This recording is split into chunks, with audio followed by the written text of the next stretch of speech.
গোপাল দাদু, তুমি আজকে এত বড় একটা ইলিশ মাছ কিনেছো, আমাদেরকে খাওয়াবে নাকি? সবই কপাল। আমার এমন দুর্ভোগের দিন এলো যে তোদের খাওয়ানো তো দূরের কথা, আমি নিজে খেতে পেলে হয়।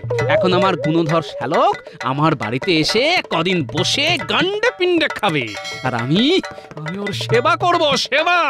তা হঠাৎ করে তোমার শ্যালক তোমার বাড়িতে হাজির হলো কেন? ওই যে কালকে রাখি পূর্ণিমা আর আমার জীবনের অমাবস্যা। ও তাই তো, হ্যাঁ, সেই জন্যই কুটি আমার আর গুলটের জন্য রাখি কিনেছে বলছিল।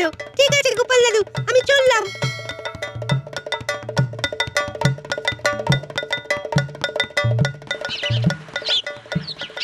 ও গিন্নি, এই নাও ধরো।